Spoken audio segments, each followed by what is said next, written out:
Hello everyone, if you're getting this error on Arc Raiders, matchmaking has failed, please try again in a little while with the error code ARMR0002, then you have come to the right place because in this video I'm going to show you how easy it is to fix that annoying matchmaking has failed error on your Arc Raiders easily.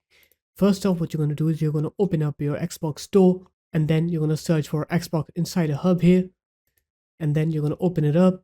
You're going to click choose what to install, and then you're going to select all here and then click install, and then you're going to open it up, and then you're going to go into previews, click Xbox update preview here, click join on here, and then you're going to go ahead and select the Xbox update preview Omega here, click save then, and after that you're going to wait for it to update your console. And once it's done updating, you want to go ahead and restart it. And after you're done restarting your console, now you can try and play Arc Raiders and you'll see that you will not get that error anymore. So there it is guys, that's how easy it was. If you guys found this video helpful, make sure to leave a like, comment and subscribe to the channel, and I'll see you in my next video. Peace.